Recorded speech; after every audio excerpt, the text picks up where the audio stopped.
Being called a conservation success story right here in the mid-state. After 3 decades, the Nashville crayfish could be taken off the endangered species list. News Channel 5's Eric Hilt introduces us to the crayfish and shows us why some conservation groups are worried about the change.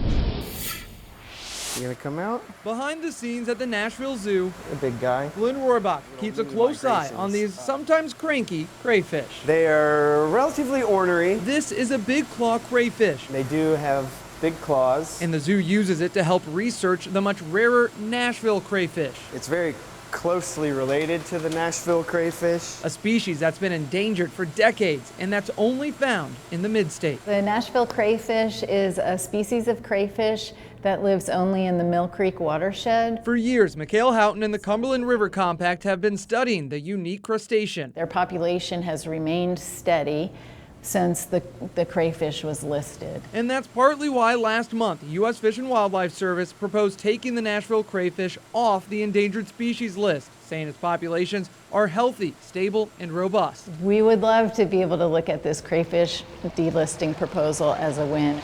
But conservation groups worry that taking the Nashville crayfish off of the endangered species list could open Mill Creek up to more development and more pollution, putting the crayfish and other species back in danger. If you drive down Interstate 24, you know that there's incredibly rapid development in the Mill Creek watershed.